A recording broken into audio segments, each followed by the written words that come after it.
Fala pessoal, tudo bem? Prof. Aimoré de Matemática aqui. A aula de hoje é especial, atendendo a pedido da Juliana Lupe.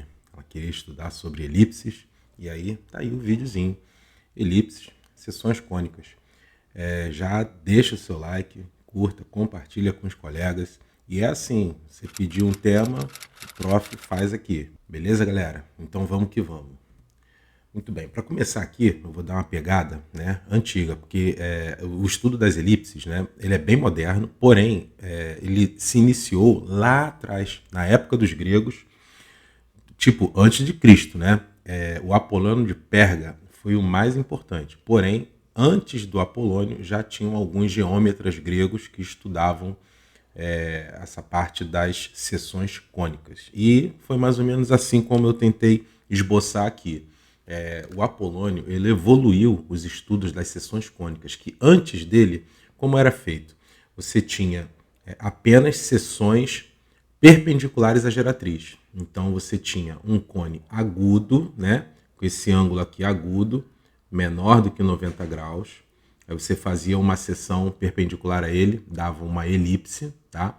Aqui dentro você tem a marquinha aqui de uma elipse, com um ângulo de 90 graus de abertura, né? Essa perpendicular aqui determinava uma parábola, 90 graus com uma geratriz, paralela a outra aqui, né? E quando você tinha um cone oblíquo, quando você tinha esse ângulo aqui de abertura do cone maior do que 90 graus, você obtinha uma hipérbole, tá? Hoje em dia os estudos são muito mais com álgebra, né? Que na época nem existia álgebra, não tinha equação de elipse, equação de parábola, equação de hipérbole, não tinha nada disso. Nem equação do primeiro grau. Eles resolviam os problemas, faziam as coisas de um outro modo. Mas você tinha uma abordagem completamente geométrica com as características geométricas de cada curva dessas, beleza? Aí o que o Apolônio fez? O Apolônio ele passou a considerar um cone, aqui no caso agora um cone de duas folhas, já vou mostrar com calma o que é um cone de duas folhas, e aí a abertura do cone não importava tanto, porque o que ele fazia era variar a seção que ele estava fazendo. Você tinha aqui as seções, né? Você tinha aqui uma seção paralela, aí você tinha uma parábola. Quando você tinha uma seção paralela à geratriz, 90, paralela à geratriz, você tinha uma parábola. Quando você tinha uma seção paralela à base do cone, você tinha um círculo, né? Uma inclinação sem ser de 90 graus aqui, você tinha uma elipse, né? Que nós vamos estudar, e paralela ao eixo, e aí já eu vou falar que eixo é esse, tá? Paralelo ao eixo, você tinha uma hipérbole, no caso aqui uma hipérbole de duas abas, uma hipérbole de duas pernas, uma hipérbole de duas folhas, beleza? Tá, no vídeo de hoje é só elipse, tranquilo? Então vamos que vamos. Só para ilustrar aqui, eu falei do cone de duas folhas. A gente está acostumado, principalmente quem já estudou geometria espacial, você estuda o cone, né? Um cone simples, né? O cone de duas folhas, vocês perceberam que ele parecia uma ampulheta, né? E aí é um cone um pouco mais aprofundado, a gente só trabalha mesmo com um cone desse num nível superior. O que acontece? Como ele é feito? Duas retas, tá? Beleza? Duas retas concorrentes, elas se interceptam, estou aqui chamando de E e R, beleza? Convenientemente. E ela tem um ponto de interseção no ponto V, tranquilo? E aí o que você faz? Basta você imaginar a reta girando sobre essa reta que eu estou chamando de eixo, tá? Não necessariamente precisaria estar na vertical, né? Mas simplifica bastante. E aí você gira essa reta, então você vai ter um cone de revolução. Na verdade, dois cones de revolução. Você vai ter o cone superior, né? E um cone inferior dessa parte aqui de baixo da reta. E uma outra coisa interessante nesse ponto é que um cone de duas folhas ele é infinito, porque ele é feito através da rotação de duas retas, né? E ele é um cone infinito, ele não vai ter uma base, uma altura fixa e tudo mais. Ele é um cone infinito, beleza? De altura infinita. Então, ó, tá aí, ó, ele vai girando a reta e você já vai visualizando aqui um cone, e aí você fica com esse cone de duas folhas que parece uma ampulheta, né? E aí essa reta vertical aqui no desenho, para simplificar, estou chamando de eixo, né? E essa reta R que eu estou girando, que é a famosa geratriz, é ela que vai gerar esse cone de revolução, beleza? De duas folhas. Muito bem, aí para você ter uma elipse, considerando esse cone de duas folhas, né, você tem que cumprir essas condições daqui, né? A seção, o corte, ela não pode passar pelo vértice, tá bom? Se passar pelo vértice vai dar um ponto, já já vou mostrar uma animação sobre isso. Não pode formar um ângulo de 90 graus com o eixo. Fazendo um ângulo de 90 graus com o eixo, você vai ter um círculo. Sem ser paralela ao eixo, né? Sem ser paralela ao eixo, aqui esse eixo vertical, tá? Se for paralelo ao eixo, vai dar uma hipérbole, duas hipérboles, né? Uma hipérbole de duas folhas. E sem ser paralelo também às geratrizes. Sendo paralelo às geratrizes, você obtém uma parábola. Então, se você cumprir todas essas condições, ou seja, você faz uma seção tortinha, tortinha sem ser 90 graus, um tortinho não muito perfeito, você já tem uma elipse, tranquilo? Então aqui eu vou mostrar uma animação, usando aqui o recurso do GeoGebra 3D. Você consegue, no site mesmo, você entrou no site, Google Chrome, você já consegue acessar esse GeoGebra 3D. Eu vou sumir um pouquinho aqui para poder liberar o espaço aqui dos botões. Então o que acontece? Essa animação aqui ela é muito legal porque ela apenas mostra, né, o que está acontecendo, esse comportamento dessa seção. Eu estou deixando ele aqui, cortando bem aqui no vértice, né, que aí você observa aqui, ó, que você obtém um ponto. E aí você vai mexendo nos botões. Esse T aqui, ó, por enquanto não está alterando nada, mas se eu mexer nesse I, né, o plano começa a mexer, ó, e aí o próprio aplicativo já diz, ó, tá dando uma elipse. Então eu estou inclinando muito pouco, está muito parecido com uma circunferência, né? À medida que vai inclinando um pouco mais, ele vai ficando uma elipse bem evidente, tá? Daqui a pouco ele vai ficar paralelo. Quando ele ficar paralelo, vai dar uma parábola ali, ó, parábola, né? Esse plano ele está paralelo a essa geratriz. Agora sim, ó, aí aqui, ó, eu tenho uma hipérbole. A seção está perpendicular, tá vertical, está paralela ao eixo vertical, né? É muito bacana. Se você clicar lá, GeoGebra 3D, você vai conseguir encontrar rapidamente essa animação aqui, você brincar também livremente com essas cônicas. Voltando aqui aos nossos slides, o que vai acontecer quando você tem, né, só a confirmação aqui do que nós conversamos. Quando o plano intercepta todas as geratrizes do cone, a figura formada será uma elipse. Muito bem, e aí, elipse para quê? Elipse por onde? Por onde nós encontramos elipse por aí, né? Então, para começar, né, nós temos aqui uma aplicação na astronomia, tá? A órbita dos planetas é elíptica, tá? Em algum momento, né, os cientistas, os astrônomos, e agora muito mais recente, né, não era na época do Apolônio, eles achavam que a órbita era circular, mas rapidamente, né, eles perceberam que não era isso, né? À medida que a ciência foi avançando, eles perceberam que a órbita era elíptica. E aí nós temos um resultado muito famoso na física, né? Você pode perguntar para o seu professor de física sobre a lei de Kepler, né? Nós temos também engrenagens elípticas, né? Que aí já é a aplicação na parte da engenharia, né? É utilizado em máquinas que durante seu ciclo de operação necessitam de variações na velocidade e torque, né? Impressa pela engrenagem. Quando você tem uma engrenagem circular, o comportamento é tudo regular, né? No caso de uma engrenagem elíptica, à medida que o movimento vai pegando ali o eixo maior ou o eixo menor da elipse, você tem uma variação que é importante para determinadas utilizações. Temos aqui um transport, né? Quem malha sabe como é, uma bike ergométrica elíptica, né? E aí, simula caminhadas e corridas, né? Dependendo da intensidade que você imponha, mas reduz o impacto nas articulações. Você pode fazer uma esteira, dá um impacto na articulação. Você pode fazer uma bike tradicional, dá um impacto no joelho, na articulação. O elíptico, ele suaviza esse impacto, né? E você faz ali um movimento elíptico, né? Por isso o nome, né? E temos aqui outras aplicações, né? Na óptica, com telescópios e espelhos, né? Porque a elipse ela tem uma propriedade refletora muito importante. O que acontece? Quando você joga um feixe de luz sobre um dos focos da elipse, já já nós vamos aprofundar o que é um foco de uma elipse, ocorre uma reflexão e vai jogar essa reflexão lá no outro foco da elipse, né? Então você joga num ponto e o reflexo dá no outro ponto da elipse no foco. E isso também na parte de arquitetura e design, também com a fala, né? Com o eco, com a voz. Você consegue, você está numa sala oval, em algum local, você fala em algum local, tem locais que a reverberação atrapalha a audição, mas em outros locais, próximo ao foco, você tem uma audição perfeita do que está se falando, beleza? E é isso aí. E na radioterapia também se usa as propriedades refletoras, só que agora também com relação à radiação, você consegue agora não refletir ondas sonoras e nem ondas luminosas, mas você reflete ondas de radiação e aí você consegue um controle maior onde aquela radiação vai incidir, né?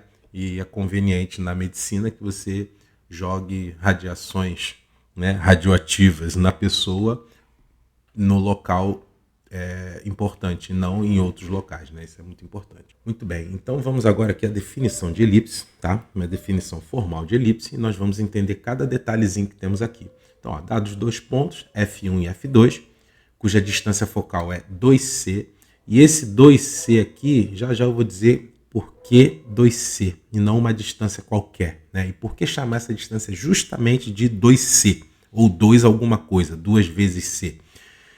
E, dado uma distância 2A, de novo, ao mesmo motivo, com A maior do que C. Obrigatoriamente, o A tem que ser maior do que C. Esse 2A vai ser maior do que 2C. Então, a elipse vai ser o conjunto de todos os pontos do plano cuja soma das distâncias F1 e F2 é igual a 2A. F1 e F2 são chamados de focos da elipse. Aqui no desenho, nós temos uma tradução do que está escrito aqui, um pouco mais complexo. Nós temos aqui o F1, o F2, que são os focos da elipse. Tudo da elipse começa aqui por esses dois pontos, tá? E eles têm uma distância aqui entre si, beleza? E aí eu tenho um outro ponto, e aí esse ponto vai ter o detalhe de que o FP1, ou seja, esse pedaço daqui, somado com F1P, né? Eu falei FP1, troquei. O F1P somado com o PF2, que aí agora é o mesmo ponto, só que agora focado aqui nesse segundo pontinho F2, a soma desses tamanhos vai ser igual a 2A. E aí qual é a magia? Esse valor vai se manter. Então todos os pontos que têm essa característica, não importa o posicionamento deles, né?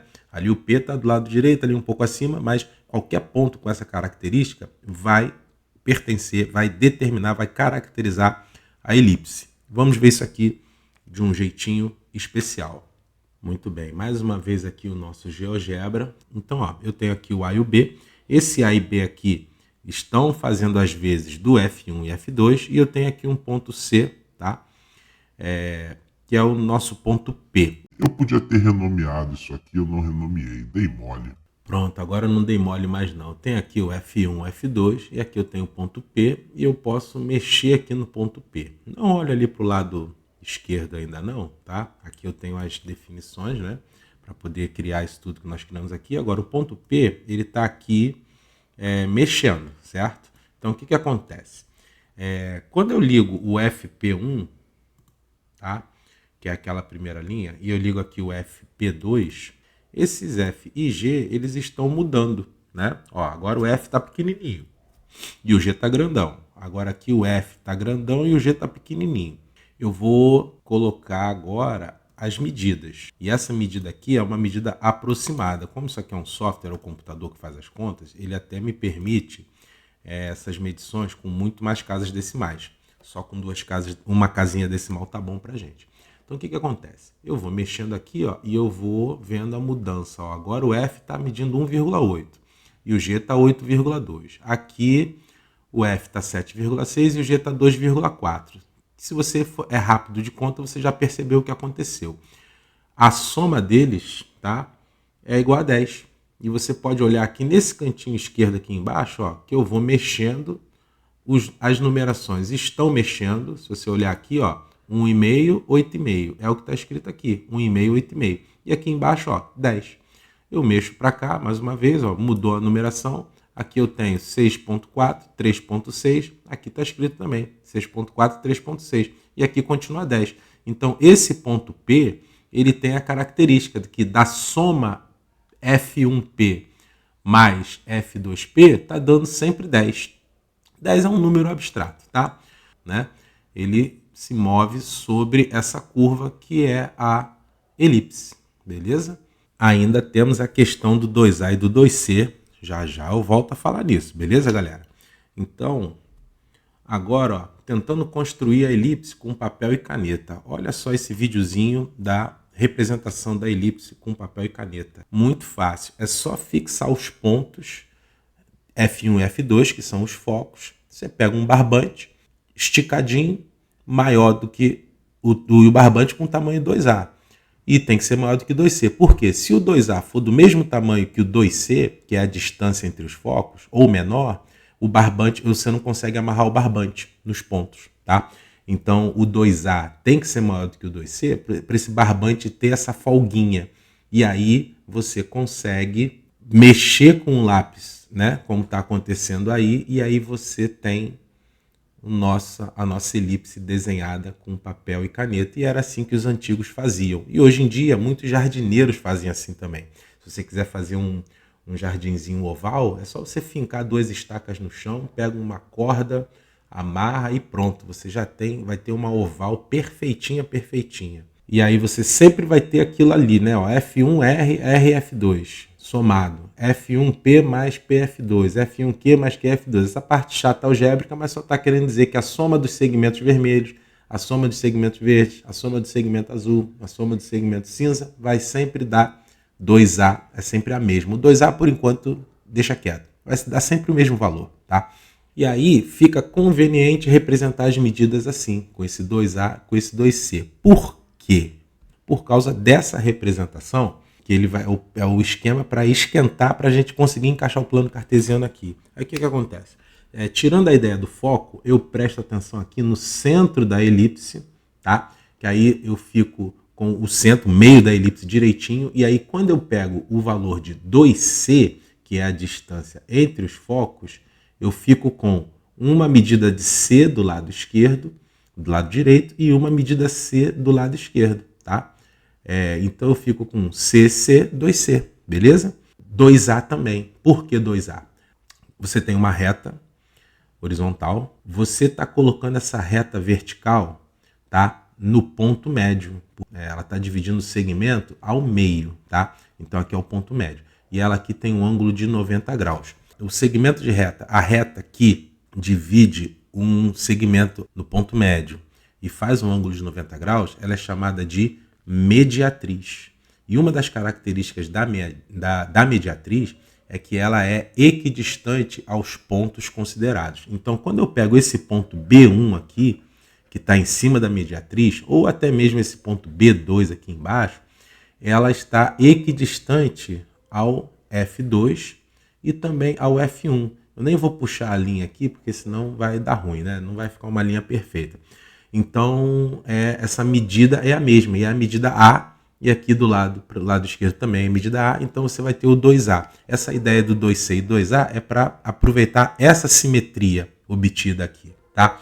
E aí o que vai acontecer? O F1 e o F2 são os focos da elipse, que estou chamando de 2C, e aí o eixo sobre os focos, essa linha horizontal que eu usei para desenhar a mediana, essa linha horizontal eu vou chamar de eixo maior, beleza? E de uma ponta a outra ela vai medir 2A. Tá? O eixo perpendicular passando, beleza? E aqui o eixo menor. Esse outro eixo vertical é chamado de eixo menor. Então, numa elipse sempre vai ter o eixo maior e o eixo menor. Mesmo que a elipse esteja rotacionada, mesmo que eu gire a elipse e a elipse esteja na vertical, ou não importa, o eixo maior sempre vai ser o eixo que contém os focos, e ele sempre vai ser o maior. Não tem como você variar, mudar, não tem como mexer na elipse de modo que o eixo maior fique menor do que o eixo menor. Não tem como, por causa dos focos, tá? E não por causa de qualquer situação de desenho, tá? E aí eu vou ter aqui o 2B pelo mesmo motivo. Então eu tenho um ABC, você pode perceber aqui que você tem o teorema de Pitágoras, tá? Ele está aqui, ó, relação de Pitágoras, A ao quadrado igual a B ao quadrado mais C ao quadrado. Então você sempre vai ter no caso aqui o A vai ser a hipotenusa, tá? O A sempre vai ser maior do que o B e do que o C.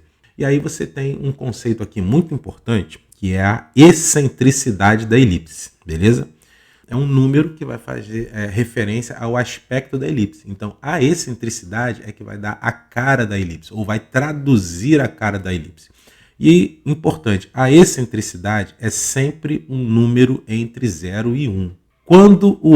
Quanto é mais próximo de 0 for, mais a elipse se assemelha a um círculo. Então, quanto menor for esse quanto menor for a excentricidade, a elipse vai parecer um círculo. Vai dar aquele tilt na mente, porque ela, não, isso é um círculo, é uma elipse, o que é isso?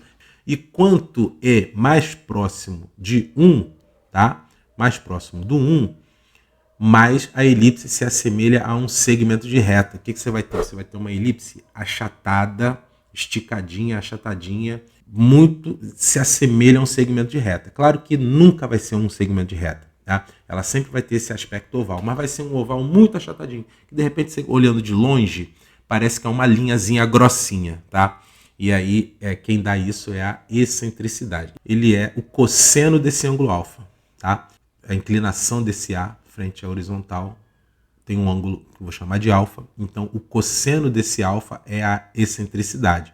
E o cosseno, como se sabe, que é o cateto adjacente sobre a hipotenusa, né? Então, o E vai ser C sobre A. Então, sabendo A, sabendo C, você já sabe a excentricidade. Então, a excentricidade de uma elipse nem é tão misteriosa assim. Sabe a distância focal, sabe o A, que são os dois primeiros elementos da elipse, né? Você já sabe a excentricidade, você já tem um aspecto se a elipse vai ser uma elipse quase círculo ou uma elipse magrinha, compridinha, deitadinha, né? Ou uma elipse mais bonitinha e tudo mais. Agora vamos para a parte mais algébrica, né? Que é a equação geral. Naturalmente, né, a equação geral ela surgiu, né, quando a matemática começou a se utilizar da geometria analítica, que foi o cruzamento da geometria com a álgebra. Isso é papo de 1500, 1600 para cá, tá? E a elipse já se conhecia antes de Cristo, mas juntando, mesclando os conceitos de geometria e os conceitos algébricos, com plano cartesiano, com tudo mais, você chega na equação geral da elipse.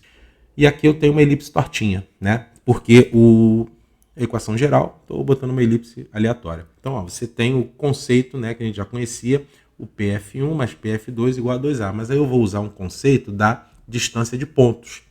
Porque o que acontece? Quando eu tenho PF1, né, o P está aqui, o F1 está aqui, eu estou pegando esse tamanho aqui e a distância de 2 pontos. É o primeiro conceito que nós aprendemos praticamente na geometria analítica, distância de 2 pontos. X menos x1 ao quadrado, raiz quadrada de x menos x1 ao quadrado mais y menos y1 ao quadrado, que é o primeiro ponto. E a mesma coisa do lado direito aqui, com o P até o F2, que aí é x menos x2 ao quadrado, mais y menos y2 ao quadrado, que é igual a 2A, porque essa soma sempre dá 2A. Quem é o x1, quem é o y1? É a coordenada do foco número 1. Quem é x2, quem é y2? É a coordenada do foco 2.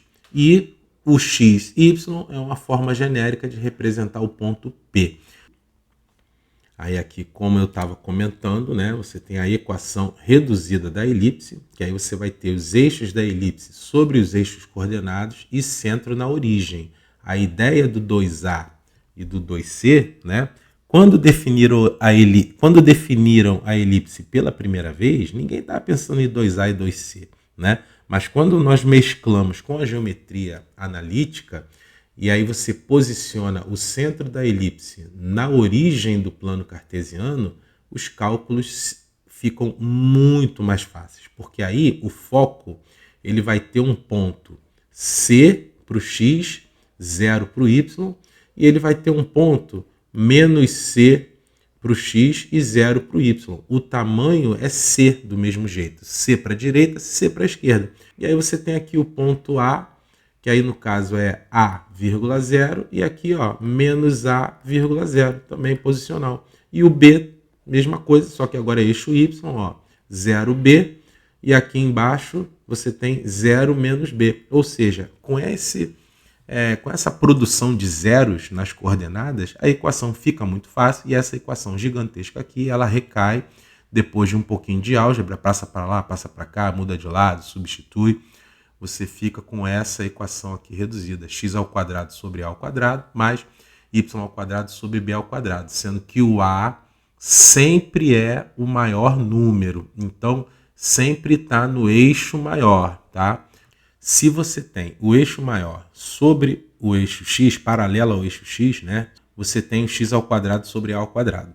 Se você tem a elipse em pé, o eixo maior sobre o eixo y, você vai ter a equação desse jeitinho aqui, x ao quadrado sobre b ao quadrado mais y ao quadrado sobre a ao quadrado, que é igual a 1. Aí o eixo maior passa a ser o eixo vertical.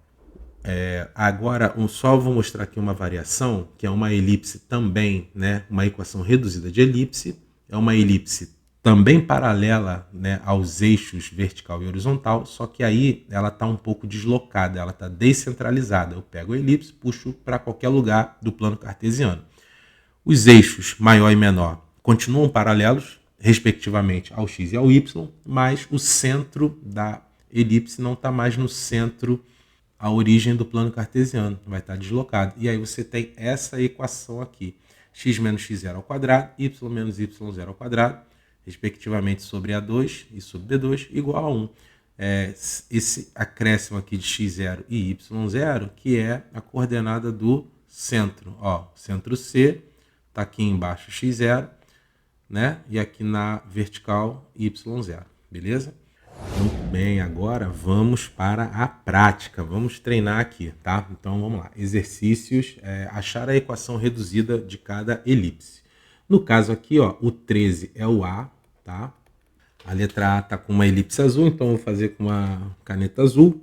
Então eu tenho aqui que o A é igual a 13, né? O B é igual a 5, tranquilo? E aí de cara eu já posso achar o C, né? Que é a distância focal. E aí o que acontece? O A ao quadrado é igual a B ao quadrado mais C ao quadrado. Então eu vou ter aqui 13 ao quadrado, tem gente até que já sabe de cabeça quanto vai dar, né?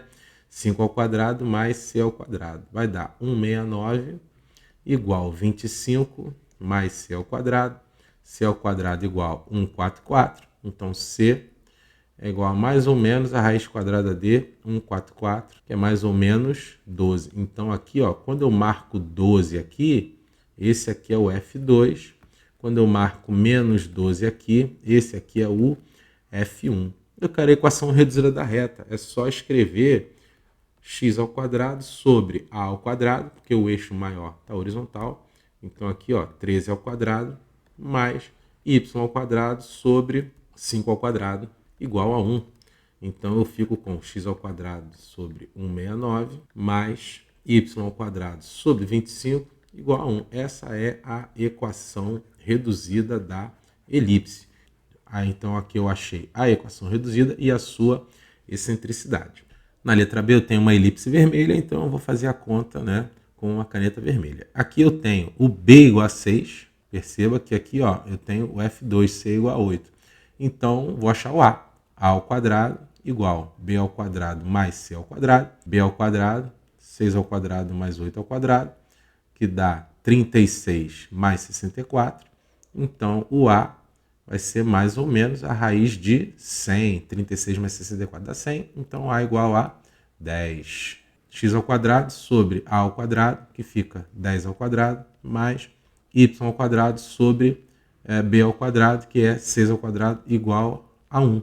Então, eu fico com x ao quadrado sobre 100 mais y ao quadrado sobre 36 igual a 1.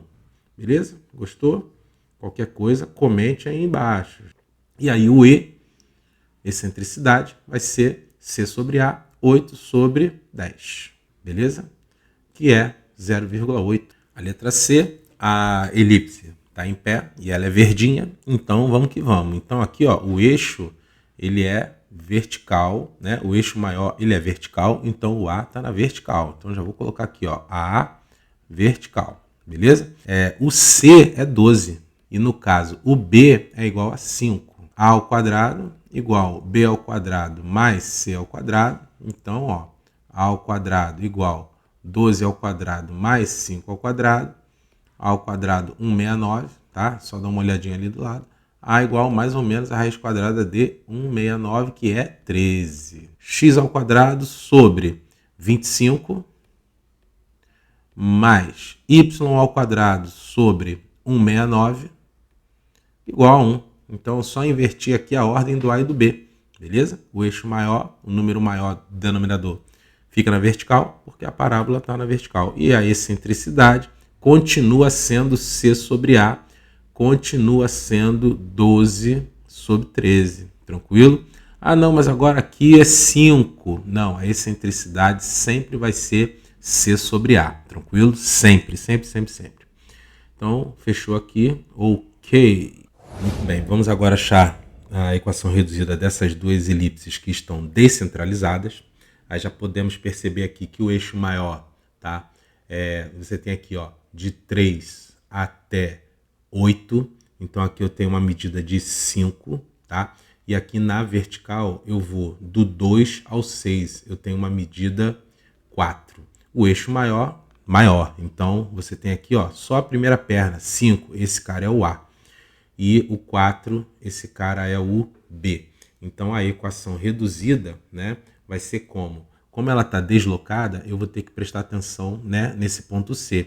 Tem esse 3, que vai ser o meu x0, e tem esse 2, que vai ser o meu y0. Então a equação reduzida vai ficar assim, ó, x menos x0, x menos 3 ao quadrado, sobre 5 ao quadrado, que é 25, mais y menos y0, que é 2 ao quadrado, sobre 4 ao quadrado, que é 16. Isso aqui igual a 1. Nesse caso eu não calculei o C, né? Vamos calcular o C rapidinho, né? É 5 ao quadrado igual 4 ao quadrado mais C ao quadrado. Rapidamente, o C é igual a 3, né? Então, nesse caso, a excentricidade vai ser C sobre A, vai ser 3 sobre 5, beleza? Agora, na letra B, né, eu tenho aqui o eixo maior, ele está na vertical. O maior número, o maior denominador, vai ficar embaixo do Y. Vamos lá, fazer a mesma coisa, calcular essa distância aqui, ó, de 1 a 4, essa distância é 3.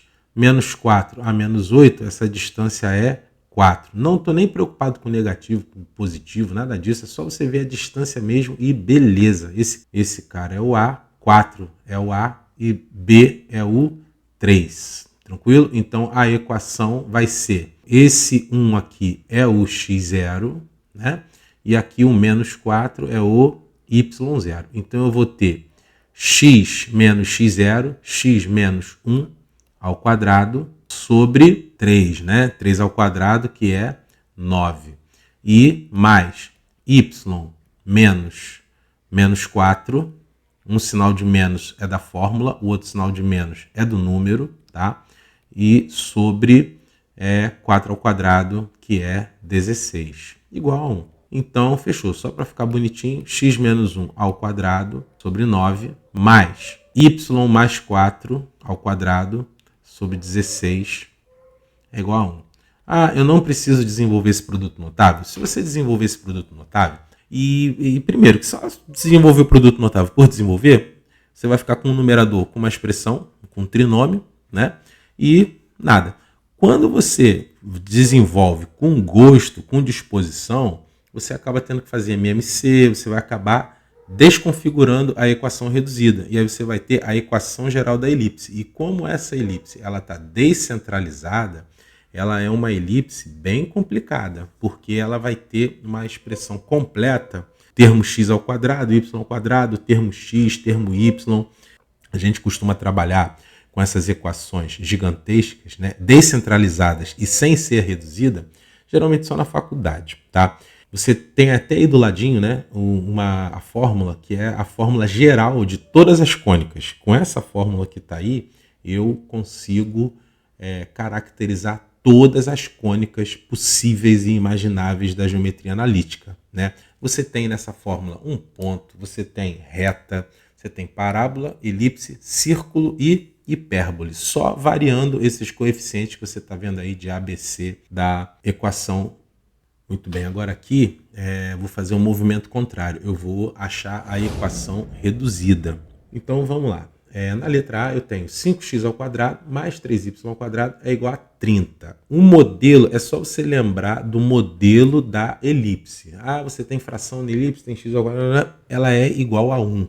Tem que ter um igual a 1. E aqui nessa elipse está igual a 30. Então a primeira coisa que você vai fazer é dividir tudo por 30. Então você vai ter aqui um 5x ao quadrado sobre 30 mais 3y ao quadrado sobre 30 igual a 30 sobre 30, que é 1.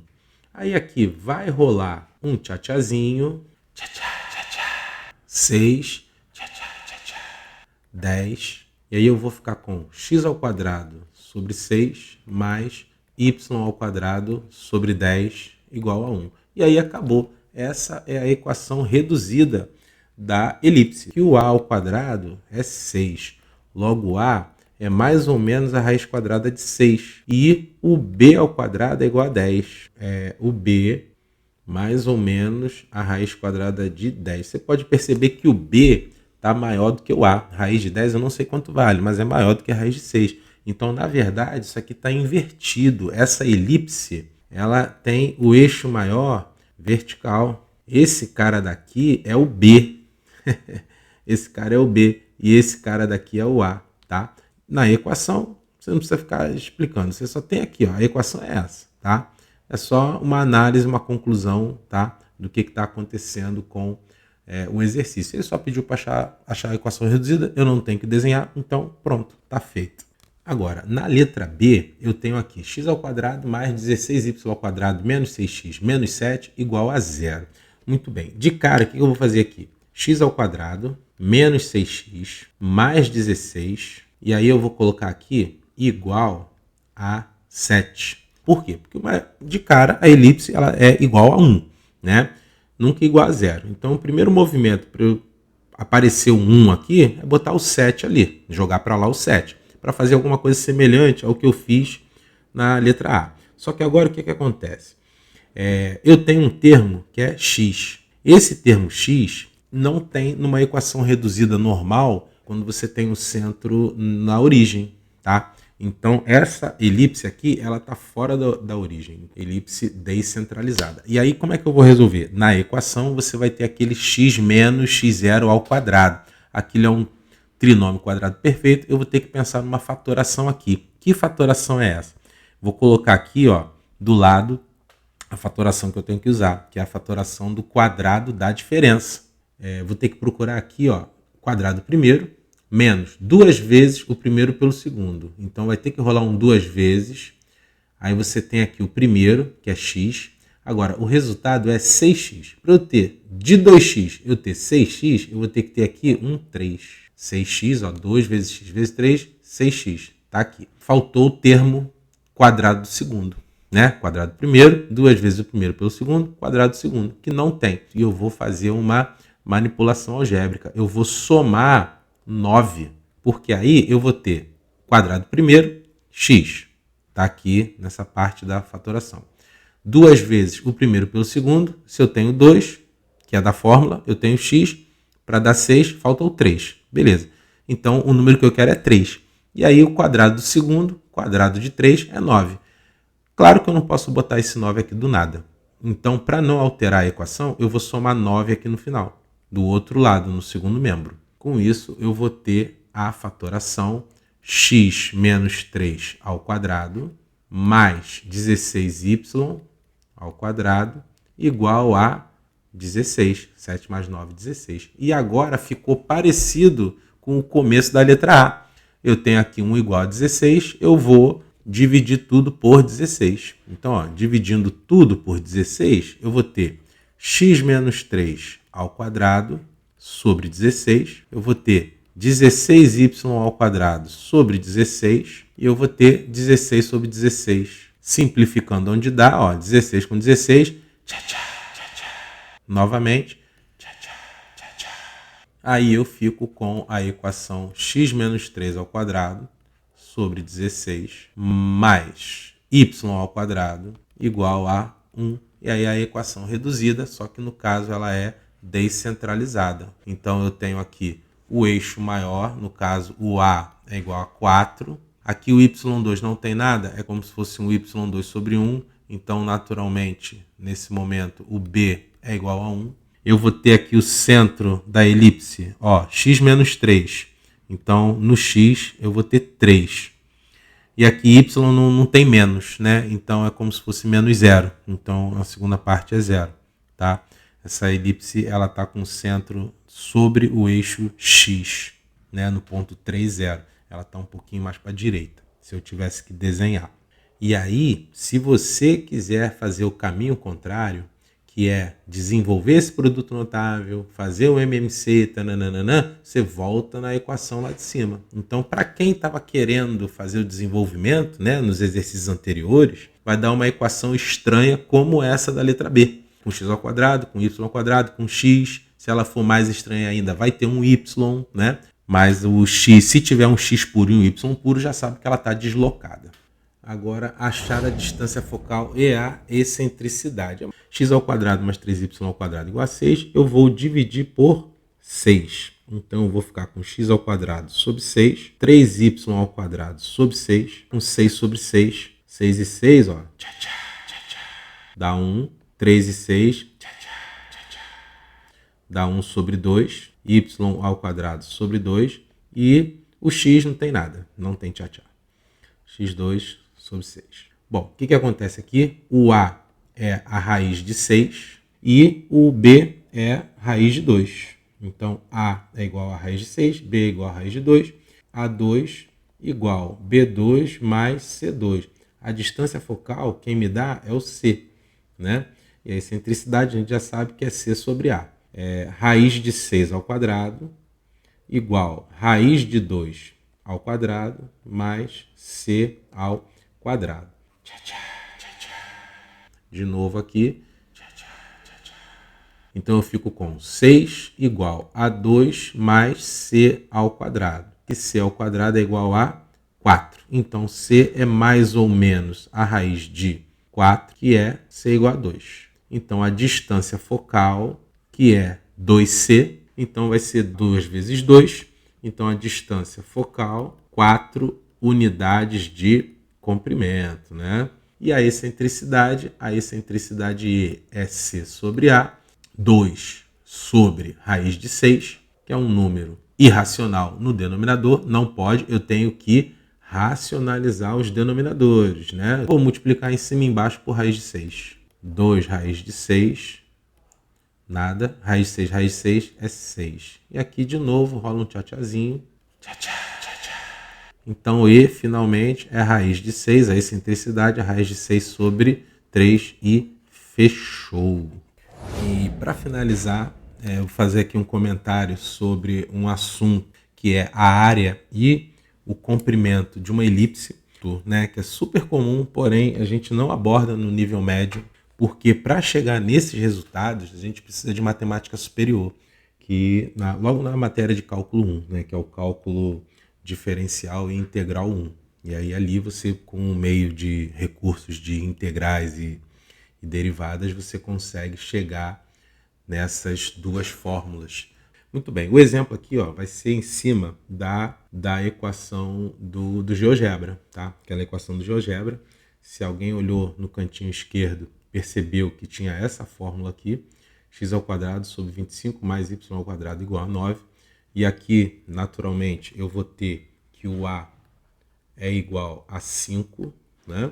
O B é igual a 3 e o C vai ser igual a 4, né? Fazendo Pitágoras, tudo direitinho, né? Em cima do que a gente já estudou. E aí pronto, você é só aplicar esses valores, né? No caso do comprimento, né? Aqui o comprimento da elipse, eu vou precisar da excentricidade. Então, venho rapidamente aqui, C sobre A, 4 sobre 5, a área da elipse, π vezes A vezes B. Então, π vezes 5 vezes B, que é 3. Beleza? Então, o A é igual a 15π unidades de área. Isso aí aproximadamente dá 47,1 unidades de área. E no caso do comprimento, é só fazer ali as substituições. Eu vou usar o E, 4/5, como 0,8. Então, eu vou ter aqui o π multiplicado por A, que é 5, vezes, parênteses, 2 menos E ao quadrado sobre 2. Então, 0,8 ao quadrado sobre 2, mais 3 vezes 0,8 elevado à quarta sobre 16.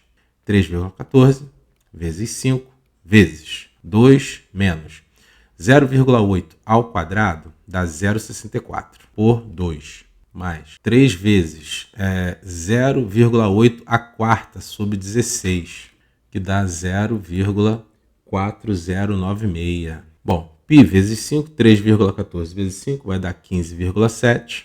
2 menos 0,64 por 2 dá 0,32. 3 vezes 0,4096 sobre 16. Bom, essa divisão aí com decimal, ela vai dar 0,0256, tá? Então, o que vai acontecer? É 15,7 vezes 2 menos 0,32, que já vai dando aqui 168, tá? 1,68, mais 3 vezes 0,0256, que é 0,0768, beleza?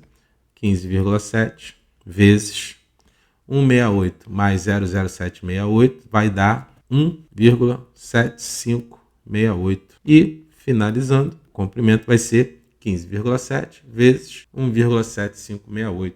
E aí, isso vai dar 27,58176 unidades de comprimento. Ainda bem que essa matéria não cai no ensino médio. Já pensou? Ficar fazendo essas continhas, além de trabalhar com elipse, ficar fazendo essas continhas aí, misericórdia.